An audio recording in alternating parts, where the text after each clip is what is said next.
Good morning. My name is Janice Zillman, and this morning, 3 of our team are here to report on a recent mission trip to the Rio Grande Valley. I wish to begin with scripture. As the Israelites wandered, the Lord went in front of them in a pillar of cloud by day to lead them along the way, and in a pillar of fire by night to give them light, so that they might travel by day and night. That's from Exodus 13:21. And here at UPC, we've been traveling for a while. And first, Lena Baxter is going to give us some history of how things got started here.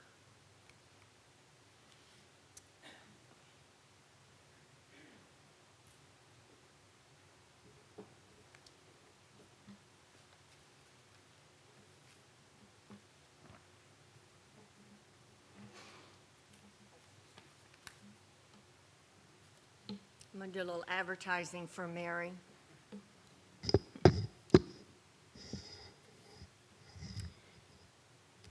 On July 30th, 2014, Reverend Kelly Allen participated in a press conference to announce the collaboration between spiritual leaders in California, Arizona, New Mexico, and Texas in sending a letter to the President, Vice President, House, and Senate leadership advocating for the legal rights of immigrant children. There were more than 68,000 accompanied minors that year that were apprehended at the border that year. Thus began the effort of welcoming and providing hospitality to women and children released at the San Antonio Greyhound bus station. You hear that word hospitality. Do you remember that? That was something we were always talking about. Volunteers came from all over the city to provide food, clean clothing, and help with explaining their bus journey.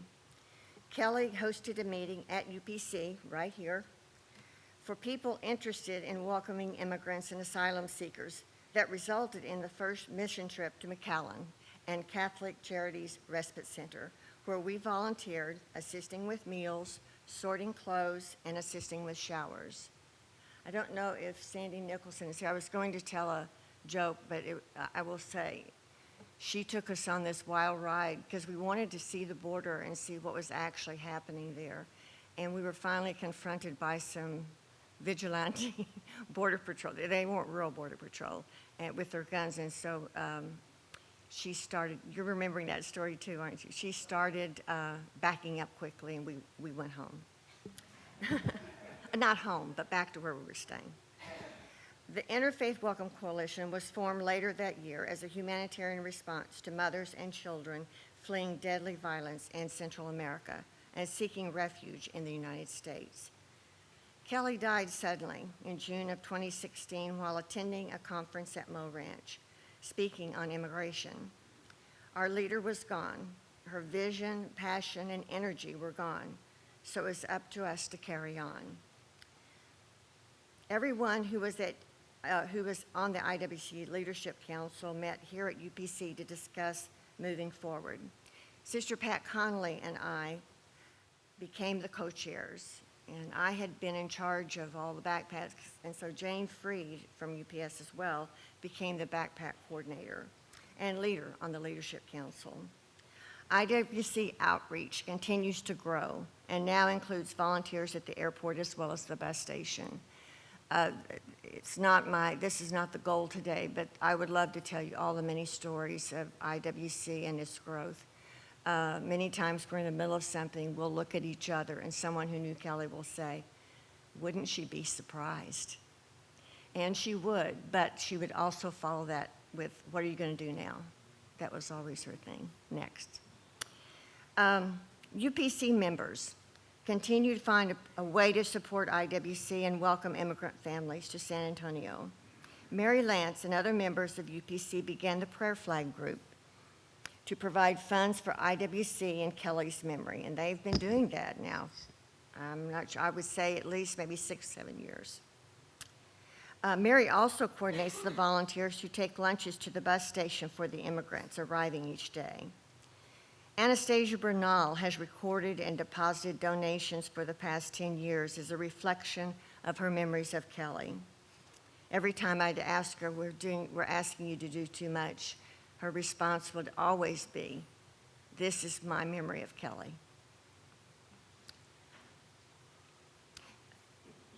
UPC has provided an address and mailbox and backpack storage for IWC, meeting places for IWC.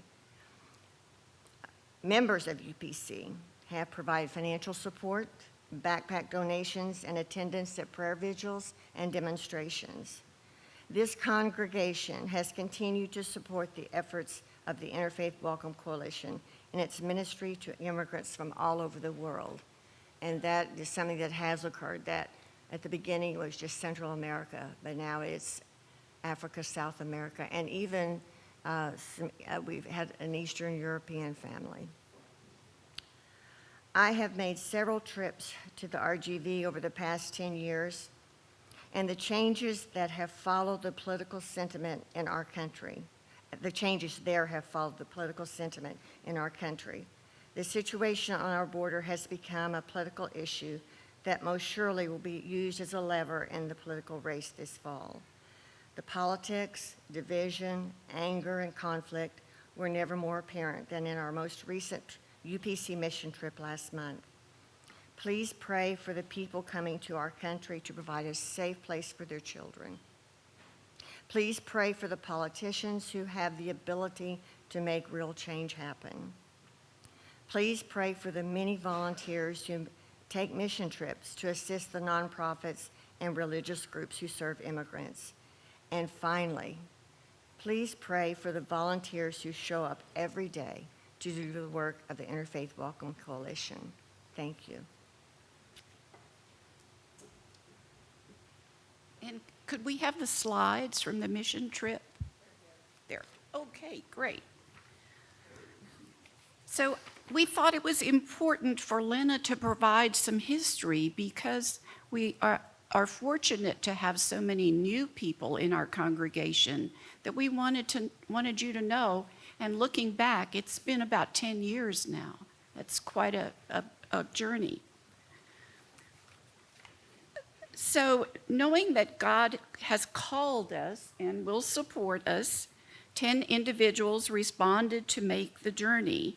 And our UPC community, led by Women's Bible Study Group, collected items and prepared 153 hygiene kits. Prayers from all of you were offered for safety, health, and appropriate witness. And we took with us some of the prayer flags to give to hosts and people who gave us information. So this was our first stop. We stayed at the Basilica Hotel in San Juan, which is next to a large basilica. I want you to know that at each meal, the group took the time to publicly offer thanks to our generous Creator, to try to serve as witness also to those who were nearby. So our first stop is at the Humanitarian Respite Center. As you know, we had a lot of T-shirts, I think maybe over 1,000, thanks to Tucker Gibson's daughter. And we dropped them off, and we dropped off the hygiene kits. But we'll be back at the respite center later. We also took the time to visit the National Butterfly Center, and en route to that, we glimpsed the border wall. The center, I went too fast. The center has been the object of a number of right-wing conspiracies in recent years, purportedly because migrants are coming in from the river. And all we saw were beautiful birds, butterflies, rabbit, a big turtle, and things like that. On the Sunday morning, the group split. Part of them worshiped at First Presbyterian in McAllen, and part of us worshiped at, I'm going to have to refer to my notes, New Faith Community Church. Pastor Ezekiel was out of town, But we did get to talk with Johan Zamora. You may recognize him there. He's previously provided a concert here at here at UPC. Johan is also an asylum seeker. Here is our Puentes de Cristo. You can see it's a rather small building, and here are some community gardens and the director, Callie Fernandez. Callie spent time with us talking about the various activities and outreach that they do from Puentes. She delivers food to the colonias. She travels across the border to Matamoros and Reynosa, and she took over 50 of the hygiene kits that were prepared here, and they were going across the border. She also is delivering T-shirts. And she works a lot with community partners, especially the Texas A&M AgriLife program, to educate and provide food and resources for people who live in the colonias. So here is the major border crossing. It's the Hidalgo International Bridge. From there, we went to the old Pump House Park because it was a location where we could easily walk up to the border wall. And you'll notice, I'm not sure if you can see it that well, but the group's smiling because we smile for photos. But it's really a very sad place because we know what it represents. And while at the wall, we participated in a short litany and prayers. We offered prayers for the safety of the travelers and for hearts to be open to welcome strangers. Each evening, we had a group time to process our day and have a devotional. But this particular evening, we had an opportunity because we were staying next to the Basilica to attend the Mariachi Mass. And I hope you can see how colorful it was. It was in Spanish, and the Basilica was pretty well packed with over several thousand people. And it was, even though I didn't understand a lot of the service, I did feel welcomed and could understand some of the priest's words in his homily. Lydia introduced us to the owner of Rex's Cafe. It's family owned for a number of generations. She thought it was important for us to know about him because he has not raised his prices so that people in the community can still get breakfast and wonderful sweetbreads. He provided us with some conchas straight from the oven. I've never been a real fan of conchas, but if you can get them straight from the oven, they are wonderful. And he will feed people who are unhoused and also people who have disabilities, which the women will be talking about this week. So then we went to spend a day volunteering at the Respite Center. So those hygiene kits that we dropped off on Saturday, they had already been distributed because right now it's a slow time. They had about 150 or so coming in a day. This is what happens. In order for families who are seeking asylum to cross the border, they have to get on a phone app to see if they can get an appointment. And that app it's a fairly recent development. Sometimes it's so overwhelmed that it crashes.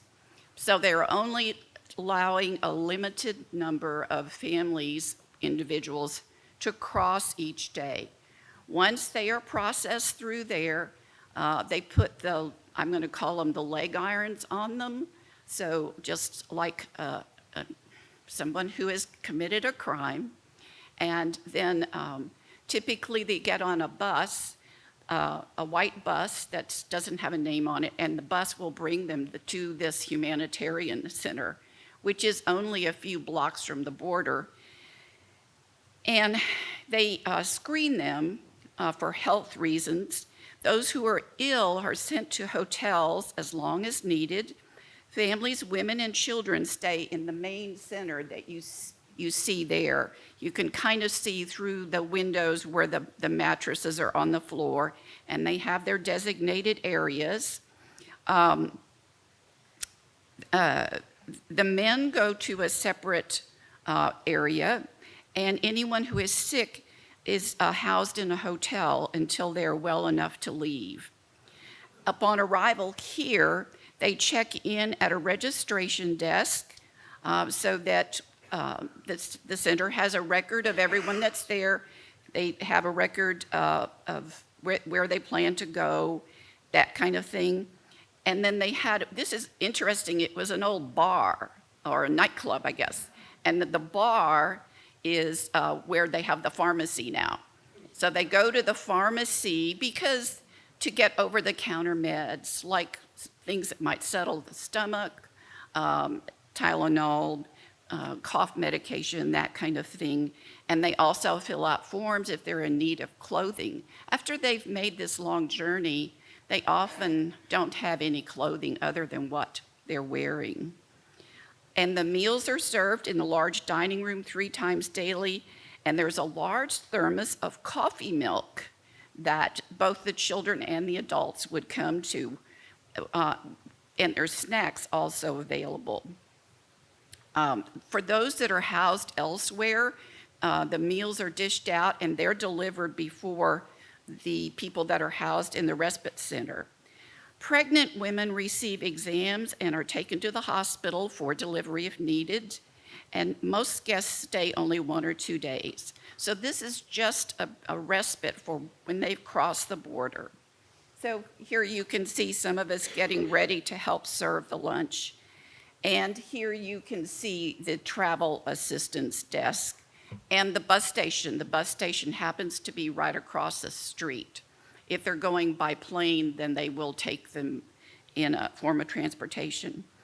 You may be disappointed that you're not seeing many of the people, but you know that it's important that their privacy be preserved so that just for their own welfare.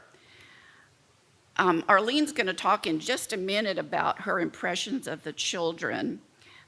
This is the last morning. We did drive to a colonia near McAllen so that we could see. It's similar to other incorporated areas you may see around San Antonio or other places that you've lived.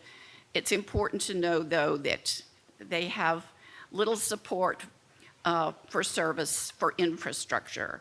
The place we went did have the basics of water and septic or sewer, but they did not have, there's no animal control, and so we saw a lot of loose dogs, and what was the other thing? Well, the trash. They had to burn their own trash or deal with it somehow. And you can see Arlene in the picture on the left. She's delivering a book, and she's going to talk about her impressions of the children because they are so vulnerable and they have traveled so far. And then I'll come back and tell you about our last stop.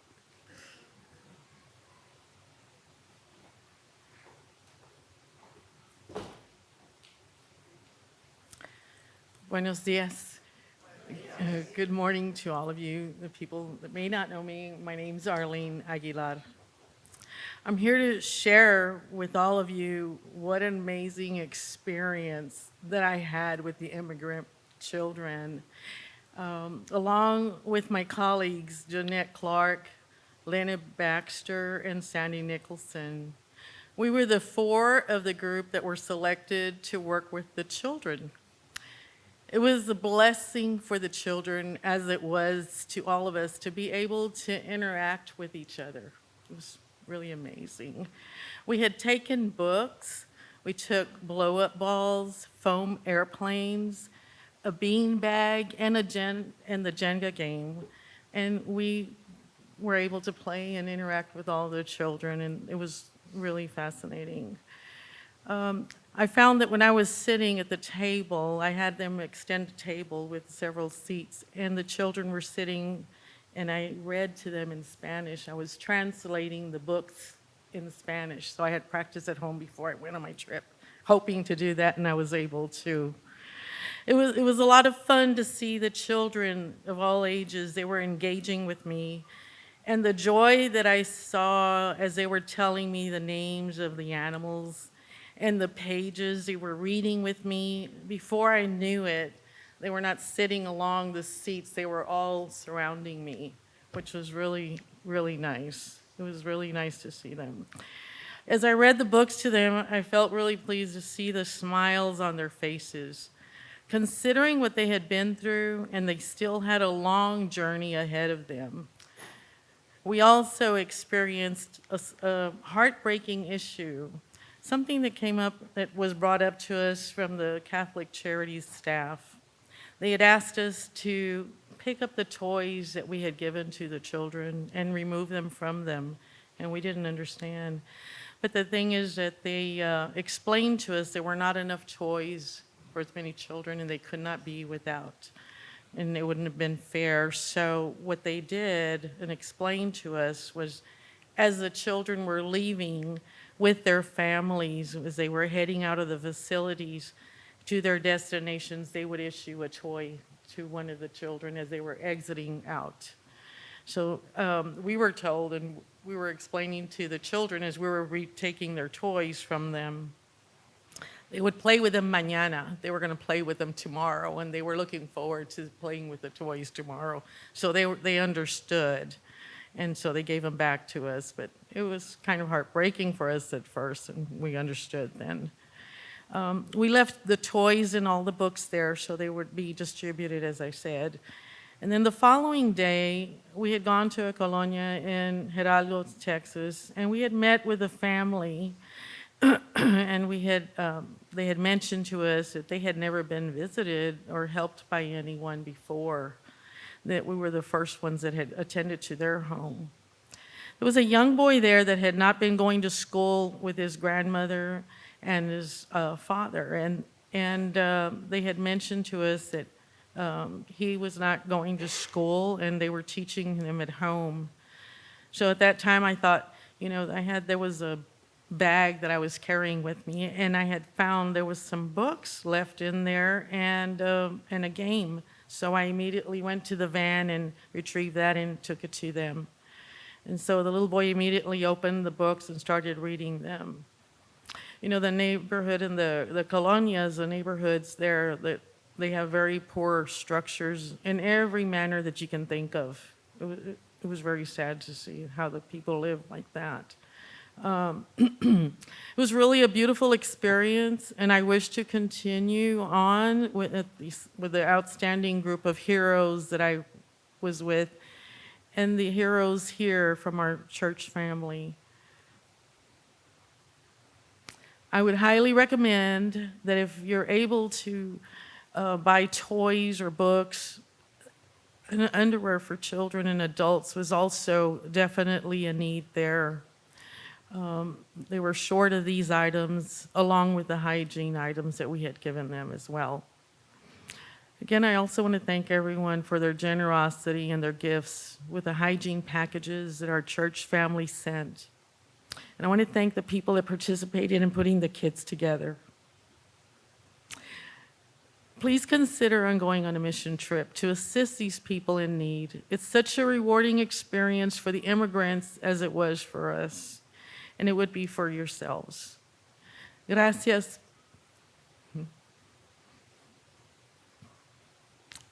Gracias por la oportunidad que me dieron. Los quiero mucho. Thank you for the great opportunity that y'all gave me. I love all of you. Thank you.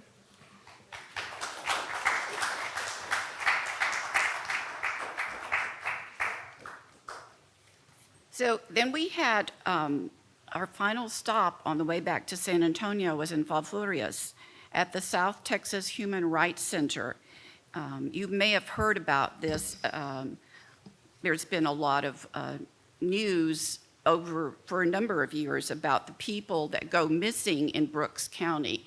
And the reason Brooks County is highlighted is because there's a Border Patrol stop in that county. And so often as cars of immigrants are coming in, before they get to the Border Patrol stop, they will jump out and they will escape into, we'll call it desert. It's scrubby, overgrowth, sandy ranches, open areas where you can't find your way around at dark, let alone in the daytime. But the South Texas Human Rights Center has 3 objectives that I want you to know about. They promote policies to prevent migrant deaths. They strengthen the capacity of families to locate missing loved ones. And they increase public awareness of migrant deaths and militarization of the border. They do search and rescue, and there are some stories where they were able to reach people in time to rescue them. So often they have to be hospitalized. There is even one, I will have another story in this week's In Touch about a family that was rescued with young children. It's one thing for an adult to be wandering out there, but when you have small children, it's much worse. So this started in the summer of 2012 when families reported loved ones missing, and they knew they had been in Brooks County in their last contact. There is also, because this is a very rural area, there's limited cell phone towers, so even if they have cell phones, they may be out of range. So one of the big things is the water stations. This project for the water stations began in July 2013. And they've gotten permission from the ranchers to put the water stations out. Some of them are still destroyed by people who don't agree with immigrants crossing the border, seeking a better life. I've never experienced such a thing, but there's a saying that you don't leave home unless you live in the mouth of a shark. So you have to think people risk their lives and their children's lives because it's so dangerous where they live. A documentary was made in 2020 called Missing in Brooks County.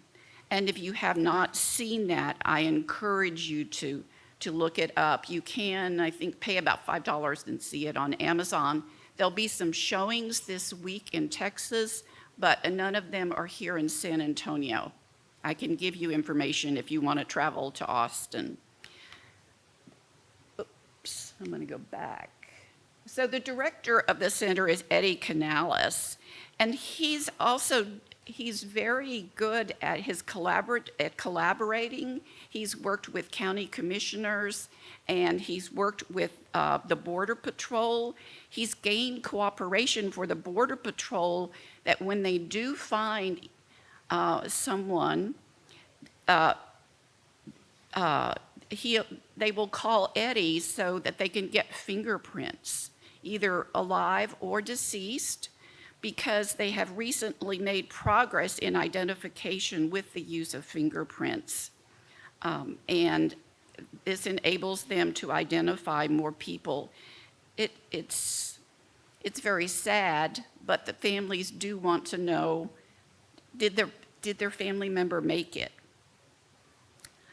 So I encourage you to check on the South Texas Human Rights Center. Several of us have recently helped them replace some water barrels, and we are looking at the possibility of going back there to volunteer. Just as a summary, I want you to know that each day our group looked at the happenings around them, at the people that we encountered, both the people that were coming from other countries and for the people who dedicate their lives to assisting them. And we've talked a little bit about the group. It was 10 awesome individuals. We all felt that we had strengthened our friendships.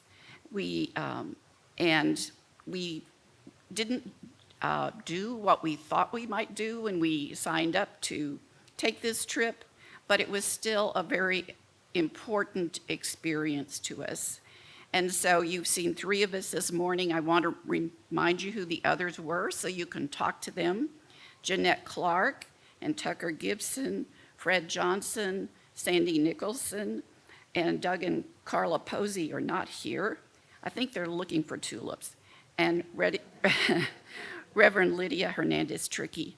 And thank you so much for your time this morning, and also for Pastor David for allowing us this time.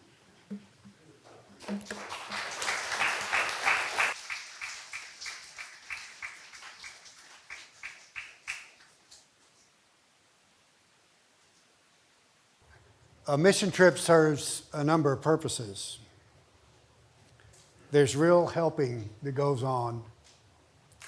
There's better understanding that happens. There's information about needs and further ways to help, and this group wants to do that. And there's the reminder that as individuals and as communities committed to Christ and Christ's love, we can love like He loves. We pray. Oh God, we cannot solve the problems of the world, but help us to do your will with the need you put in front of us. Amen. I'm not a biblical literalist, but there's one way that I do something literally that the Bible talks about. On Sunday mornings, I get up a great while before day. And as I drink my second cup of coffee to wake up, I generally browse national newspapers.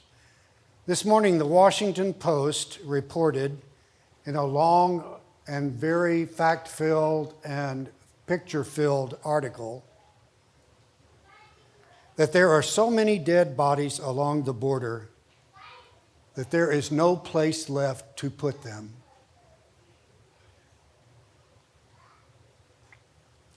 Last Sunday, Tucker and I were talking back there on his back row, and he told me that he had learned that there are over 400 colonias in Hidalgo County alone, and that there are more than 2,700 from Brownsville to El Paso. We can analyze, and we can explain, and we can bemoan, and we can try to explain away the immigrant problem on the border. But in a holy sanctuary, it is not a social crisis or a political problem. It is a human tragedy. Since the world is God's creation, every life is sacred. And God expects us to care for each other. And Christ expects us to start with the least of these.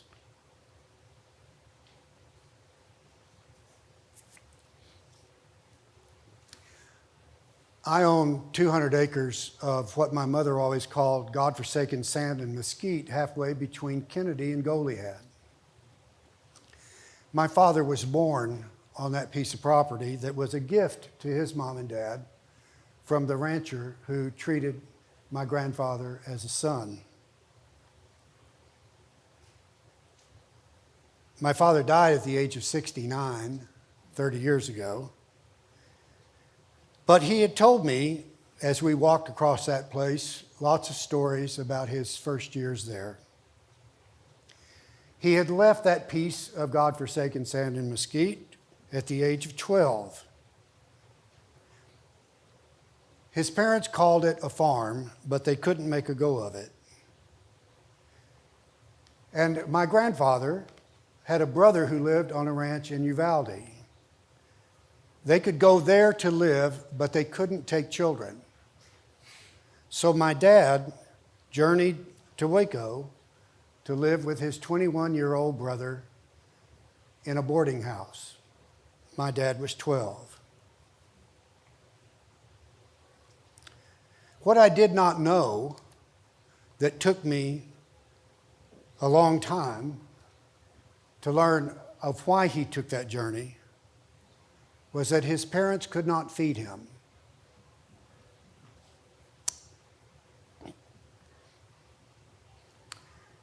My father never told me.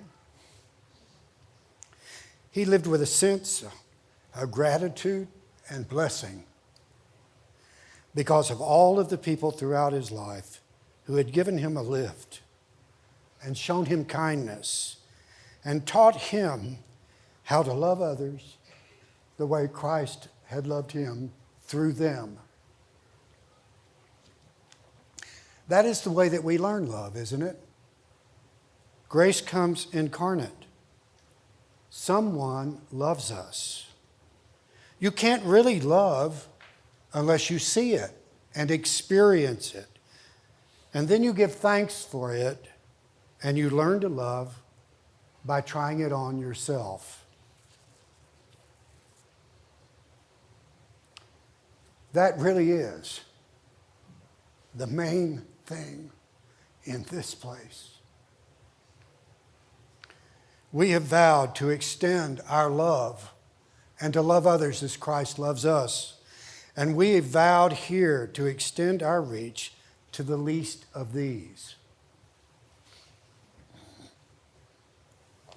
This mission trip did the work of Christ's love on the border. And this church doesn't have to go to the border to do that same work.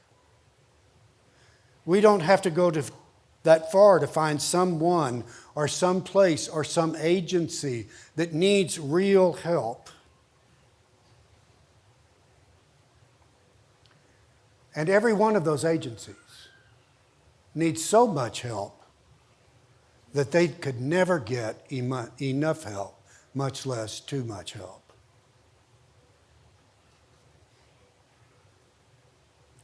So sooner or later, we all need to make a mission trip, individually or in groups, to some place, somewhere, close or distant, and put the work of love of Christ into action.